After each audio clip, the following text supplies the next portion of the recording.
Alright guys, this is Devin Crabtree. This is my Module 8 assignment about moral compass.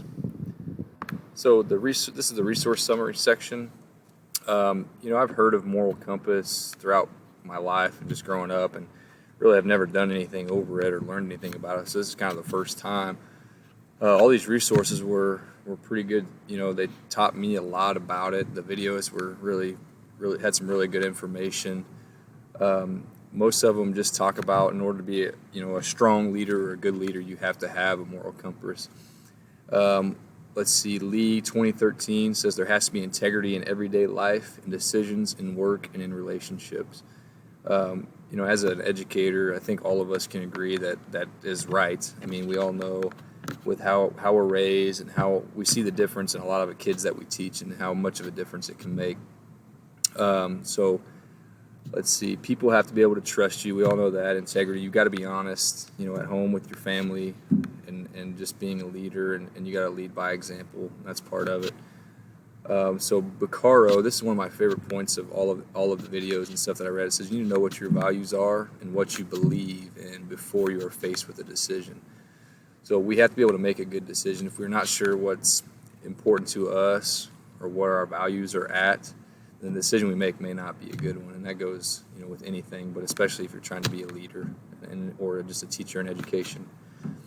So let's see, the Macomb School of Business 2019 says that studies show people that see others acting generous, that they will be more helpful or generous themselves. This is something I tend to agree with for sure. I see other people doing nice things. It makes me want to follow and do things. Everybody's heard the phrase "pay it forward," and that kind of falls in there. That can be, that's part of a moral compass, just doing the right thing.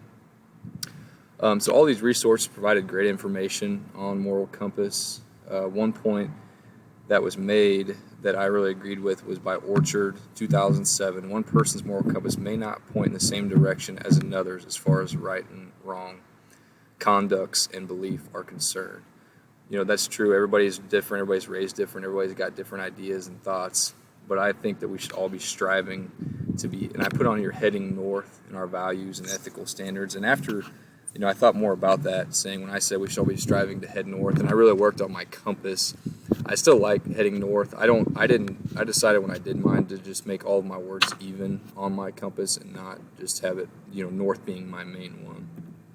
But here's my moral compass. It's words that I think kind of represent me and what I'm about or what I try to be about. First, I've got accountability. I want to be accountable in everything that I do, held accountable, hold myself accountable, hold others accountable. As an educator, a coach, a father, a husband, all of those things. And all of these apply to that.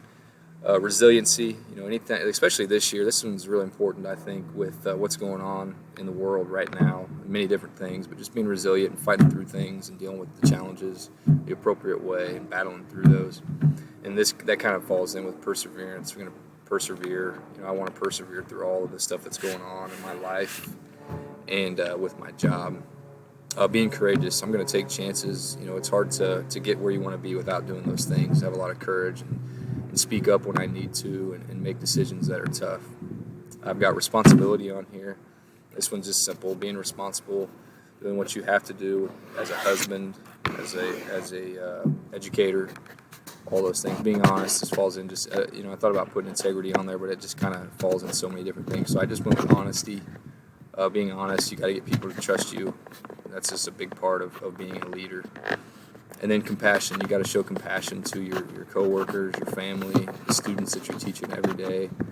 You got to be there. And then duty. And it's my duty to get kids, to be a good role model for our kids, for my kids at home, all of that. And I wanted that to be on there. I thought that was really important.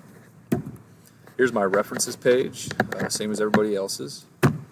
And then here's the addendum section. So the standard correlation, I put this submission demonstrates correlation to the standard by providing excellent resources on moral compass. These resources provided me with new information on the subject, allowed me to further my knowledge as an educational leader, while giving me ideas on how I can improve my moral compass. Relevant. This assignment is relevant to my current learning because I agreed with what the authors had to say. Everything. It was really just learning, and there's not a lot in there I disagreed with. I didn't know a lot about the subject before this, just kind of heard of it and know the very basic stuff. Then reflection. So this assignment, was pretty fun for me. And like I said, I knew a little bit about moral compass, but not a lot.